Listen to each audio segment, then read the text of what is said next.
اللہ تمہارے دل سے کسی چیز کا خیال تب تک نہیں نکالتا ہے جب تک تمہارے نصیب میں اس کے ملنے کی گنجائش رہتی ہے۔ اللہ کو پانے کا جذبہ دل میں ہو تو بندہ خود بخود عمل کا پابند ہوگا۔ صبر زندگی کے مقصد کے دروازے کھولتا ہے، کیونکہ سوائے صبر کے اس دروازے کی کوئی چابی نہیں ہے۔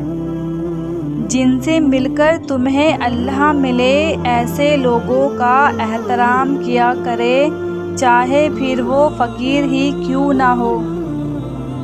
طوفان آنا بھی ضروری ہے زندگی میں، تاکہ پتہ چلے کون ہاتھ پکڑ کر بھاگ رہا ہے اور کون ہاتھ چھوڑ کر۔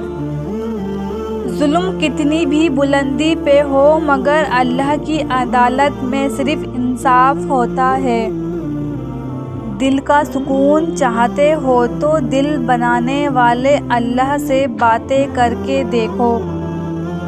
جو بغیر بتائے حال اے دل جان لے، ایسے بے انتہا محبت کرنے والا صرف میرا اللہ ہے۔